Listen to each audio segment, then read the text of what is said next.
Hi beautiful people, welcome back to my YouTube channel. This is me guys, Sweet Sanu and you are watching Sun Non-Stop. तो guys, again I'm back with another amazing C video और आज की जो हमारी video है Indians please come to Russia and work after Israel. Now Putin wants Indian workers okay एक हम पाकिस्तानी हैं जिनको कोई मुंह नहीं लगाता और जो है भी जहां जहां पर उनको बाहर निकाला जाता है बिकॉज पाकिस्तानी लोगों की इमेज इस तरह से जो है वो क्रिएट कर दी गई है। दुबई के वीजे नहीं लगते। आप लोगों को पता है कि हम लोगों को तो वीजे जो है वो दूर से पता चल जाए, Pakistani no no no please don't come here ऐसे लोग करते हैं कि पाकिस्तान के लोग जो है वो ज्यादा स्किलफुल नहीं है, वो यहाँ पर आते हैं भीख मांगते हैं ब्ला ब्ला। इंटरनेशनल लेवल पे जो है वो इमेज काफी ज्यादा जो है वो इस टाइम जो मेरे सब्सक्राइबर और व्यूवर्स के ग्राफ नीचे गए हुए हैं ना, वैसे ही जो है ना पाकिस्तानी लोगों की इस टाइम जो इज्जत का कबाड़ा जो है इंटरनेशनल लेवल पर उसका भी ग्राफ जो है बहुत नीचे जा चुका है।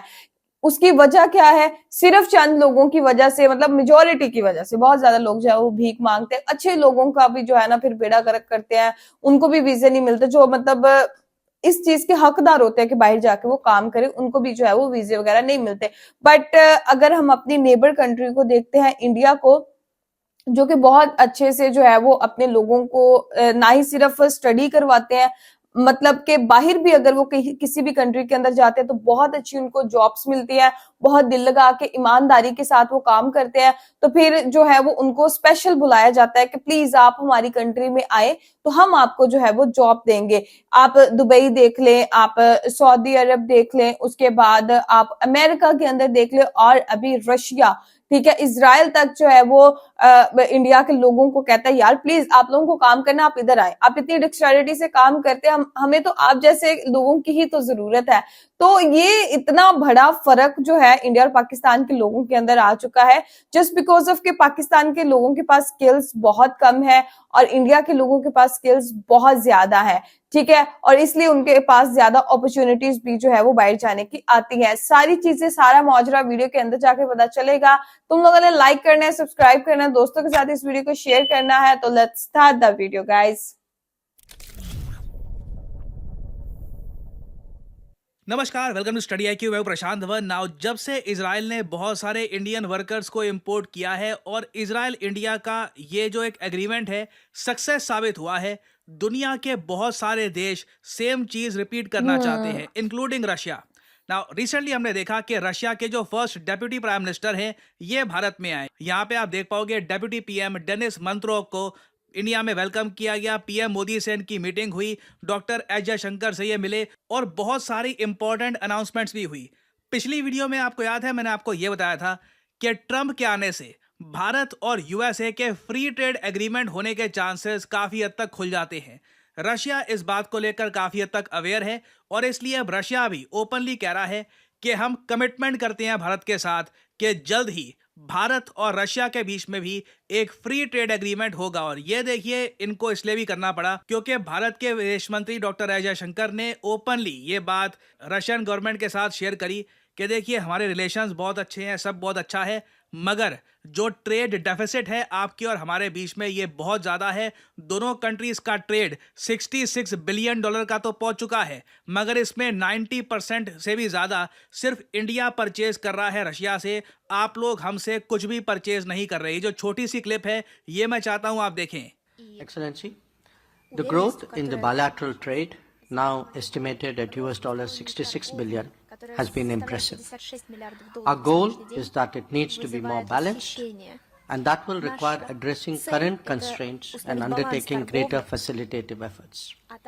Making it easier to do trade should be accompanied by progress in the negotiations on the India-Eurasian Economic Union FTA. Now ये बात देखिए रशिया के साथ रेस करना बहुत इंपॉर्टेंट है। जयशंकर साहब ने ये बात साफ साफ बोली है कि भारत और रशिया का ओवरऑल ट्रेड ये $100 बिलियन पहुंचने वाला है। 2030 के आसपास ही $100 बिलियन का ट्रेड आप देखोगे बिटवीन इंडिया एंड रशिया, क्योंकि चाहे जियोपॉलिटिकल सिचुएशन जो भी हो, इंडिया रशिया से क्रूड ऑयल इस तरीके से परचेज करता रहेगा। बट मैं अब यहाँ पर यह कहूँगा, डोनाल्ड ट्रंप के आने से ना एक उम्मीद ये बन गई है कि रशिया यूक्रेन वॉर खत्म होगी, रशिया को स्विफ्ट सिस्टम के अंडर वापस एंट्री मिलेगी और रशिया को जो इंडिया पेमेंट पहले करता था वो कर पाएगा और रशिया भी इंडिया को पेमेंट्स आसानी से कर पाएगा। तो इस वजह से अब इंडिया ओपनली कह सकता है रशियंस को कि हमसे भी आप चीज़ें परचेज करिए, हम बहुत कुछ एक्सपोर्ट करते हैं, बाय फ्रॉम अस। यहाँ पे आप देख पाओगे urgent redressal of India Russia one sided balance of trade needed. India ने कैटेगोरिकली कहा है कि ट्रेड एक तरफा हो रहा है, only we are buying from you, you are not buying from us. But problem देखो यहाँ पर यही है, जब आप किसी को ये कहो ना बार बार bye from us, bye from us, ये कुछ ऐसे ही है कोई यूट्यूबर जनता को बोले कि मेरी वीडियो देखो, मेरी वीडियो देखो। एक बार को तरस खा के कुछ लोग देख लेंगे, बट लॉन्ग टर्म में अगर उसके कंटेंट में बात है तभी लोग उसके पास वापस आएंगे। कोई रेस्टोरेंट है, कोई भी कंपनी है, अगर जेन्युइनली वो अच्छे प्रोडक्ट्स बना रही है जो एक सर्टेन कंट्री को चाहिए, उनकी आबादी को चाहिए, और उन प्रोडक्ट्स में स्टैंडर्ड्स हैं, तो अपने आप कह लीजिए बिकना स्टार्ट हो जाएगा। बट इंडिया अपनी तरफ से कोशिश कर रहा है हर तरफ से कि रशिया ज़्यादा इंडिया से परचेज करे ताकि ट्रेड डेफिसिट कम हो। क्योंकि इंडिया देखिए रशिया से बहुत कुछ डिफेंस आइटम्स भी इन द फ्यूचर हो सकता है परचेज करे। बात ये भी चल रही है कि जो air defence system Vladimir Putin की रक्षा की मेन जिम्मेदारी उठाता है, द लीथल पैंस्तेर सिस्टम, ये हो सकता है कि भारत परचेज करे रशिया से, या फिर दोनों कंट्रीज इसका एक इंडियन वर्जन बनाकर इंडिया में मैन्युफैक्चर करे। इसकी भी बातचीत चल रही है, इस पर और डिटेल्स सामने आएंगे इन द फ्यूचर, तो मैं आपके लिए बाद में वीडियो बनाऊंगा। बट रशिया ने अभी के लिए एक सोल्यूशन ये निकाला है कि अच्छा ठीक है, आप भी चाहते हैं कि आपके पास भी करेंसी आए, फॉरेन करेंसी आए, तो इसका एक समाधान ये है, रशिया की आबादी गिर रही है, जैसे आप सब लोग जानते हैं वहाँ पे फैमिली सिस्टम रशिया का काफ़ी अजीब सा है। लोग शादियाँ करते नहीं हैं, शादियाँ करते भी हैं तो डिवोर्स रेट रशिया में बहुत हाई है, लोग बच्चे पैदा करते नहीं हैं, और आबादी वहाँ पे इतनी तेज़ी से गिर रही है कि रशिया को वर्कर्स चाहिए। और रशिया ने यह कहा है कि ये लोग चाहते हैं कि इंडियंस ह्यूज स्केल पर रशिया में आकर काम करे, रशियन कंपनीज के लिए काम करे, और इससे रशिया का भी फायदा होगा। इनको बहुत सारे वर्कर्स मिल जाएंगे, स्किल्ड अनस्किल्ड वेरियस टाइप के वर्कर्स। बट प्रॉब्लम देखो बहुत सारी है। ये सुनने में बहुत अच्छा लगता है कि रशिया हमारा मित्र मुल्क, देखिए व्लादिमीर पुतिन तो हमको ग्लोबल पावर कहते हैं और सब बढ़िया है। ग्राउंड लेवल पे अगर हम देखें ना तो प्रॉब्लम्स बहुत सारी आएंगी। नंबर 1 प्रॉब्लम आने वाली है लैंग्वेज की, और इसलिए डेप्यूटी रशियन पीएम ने यह सुझाव दिया है कि हम एक काम करेंगे, पहले इन इंडियंस की ट्रेनिंग होगी in India. Russian trainers Russia से इंडिया में आएंगे, ऑब्वियसली भाषा की ट्रेनिंग देनी पड़ेगी, वेरियस और टाइप की स्किल्स रिक्वायरमेंट जो है ये भी पूरी की जाएगी, और उसके बाद ये इंडियंस रशिया में जाकर काम कर सकते हैं। और वैसे मैं आपको ये बता दूं, रशिया की एवरेज इनकम आप देखोगे कुछ खास नहीं है, बट आप स्पेसिफिकली मॉस्को देखो, मॉस्को अलग है, बाकी रशिया मैं कहूँगा अलग, काफ़ी अलग इकोनॉमिक लेवल पे है। मॉस्को अलग ही इकोनॉमिक लेवल पे है। मॉस्को में लोग आराम से 1.5-2 लाख रुपए कमा लेते हैं महीने के। तो बहुत सारे इंडियंस के लिए जो ढूंढ रहे हैं ज़्यादा अच्छी नौकरी, जो पैसा सेव करना चाहते हैं, जो अपना करियर स्टार्ट करना चाहते हैं, परहैप्स एक अच्छा ऑप्शन ये हो सकता है। बट इसमें भी देखो एक और बड़ी प्रॉब्लम यह है रशिया का पेमेंट सिस्टम। अभी क्या है कि वीज़ा, मास्टर कार्ड ये सब रशिया में चलते नहीं है। इंडियन बैंक्स ये रशिया के साथ कोई भी ट्रांजैक्शंस नहीं करना चाहते। यहाँ तक कि देखो जो इंडियन टूरिस्ट भी है ना, ये भी जब रशिया में जाते हैं तब इनको डॉलर्स यूज़ करने पड़ते हैं। जी हाँ, अनऑफिशियली डॉलर्स यूज़ करने पड़ते हैं। डॉलर से वो रशियन करेंसी एक्सचेंज करते हैं वहाँ पर, और कैश में उनको यूज़ करना पड़ता है अपना पैसा, या फिर किसी रशियन बैंक में अकाउंट खोल के यूज़ करना पड़ता है। बहुत ही कॉम्प्लिकेटेड प्रोसेस है।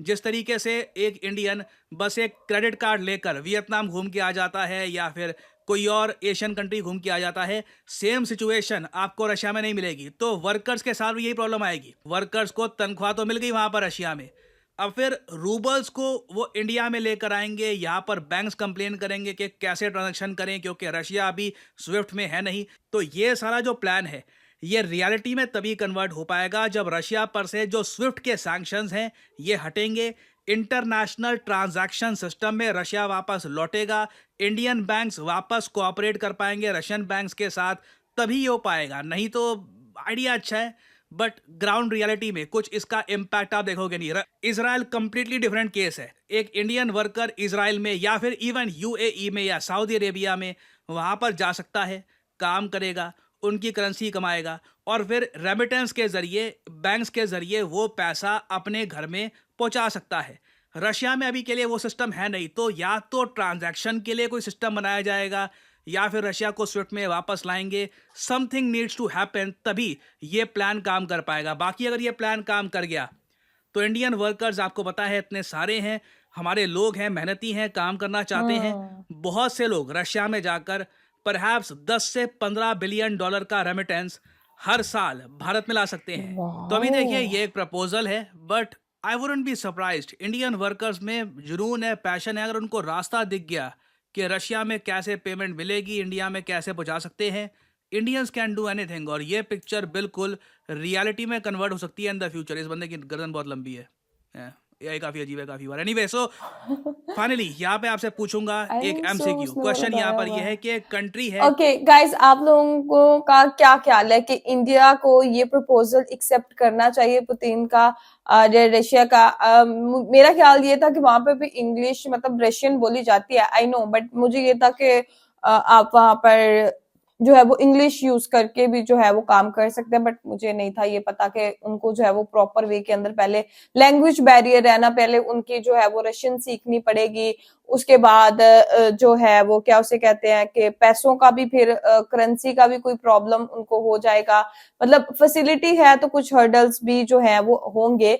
तो क्या आप लोगों को लगता है कि इस टाइम पर इंडिया को ये प्रपोजल एक्सेप्ट करना चाहिए? बिकॉज मेरे ख्याल से तो इंडिया के अंदर भी काफी उनको जो है वो जॉब फैसिलिटीज है लोगों के पास, और मेरे ख्याल से अगर प्रॉब्लम रहेंगी तो फिर बहुत कम लोग जो है वो वहां पर जाके जॉब करेंगे, बट करेंगे भी। बट रशिया के लोग वाकई यार, ये मैं एक दिन पहले भी एक वीडियो देख रही थी, वहां के लोग जो है वो ज्यादा लिव इन करते हैं, वो ज्यादा मतलब शादी वगैरह नहीं करते और मतलब बच्चे वगैरह नहीं करते, जिसकी वजह से उनकी पॉपुलेशन भी जो है वो काफी कम हो रही है। तो आप लोग भी अपनी रेकमेंड में जरूर बताइएगा। बट एक चीज से जो है वो मैं बहुत ज्यादा हैरान होती हूँ कि इंडिया के लोगों ने देख ले अपनी इमेज जो है वो किस तरह से पूरी दुनिया के अंदर क्रिएट की हुई है कि कोई भी कंट्री है ना तो उनकी जो फर्स्ट चॉइस होती है, मतलब एक अगर पाकिस्तानी खड़ा है और इंडियन खड़ा है ना तो जॉब की लाइन के अंदर, ठीक है, तो किसी भी कंट्री के अंदर चले, फर्स्ट चॉइस उनकी जो है वो इंडियन बंदा ही होगा, ठीक है। उनके माइंड में एक चीज आ जाएगी कि ये जो है वो ज्यादा स्किलफुल होगा, ये डिक्सटेरिटी के साथ काम करेगा, ये मेहनती होगा बिकॉज ये इंडिया से है। और पाकिस्तानी बंदे का होगा तो दिल में बस एक ही आएगा, यार ये पाकिस्तान से हर कुछ कर देगा, ये किसी चीज में मुलव्वस तो नहीं, ये भीख तो नहीं मांगना शुरू कर देगा, ये वो, मतलब काफी चीजें जो है वो ऑलरेडी पास्ट के अंदर हो चुकी हैं, जिनको लेकर जो है वो इंडिया की थोड़ी इमेज और उनके एम्प्लॉयर की जो इमेज है वो थोड़ी डाउन जा चुकी है। तो आप लोग भी अपनी कमेंट सेक्शन में जरूर दीजिएगा, चैनल को सब्सक्राइब, वीडियो को लाइक शेयर करते जाएगा। तो चलिए कैसे मिलते हैं नेक्स्ट वीडियो के अंदर, बाय बाय।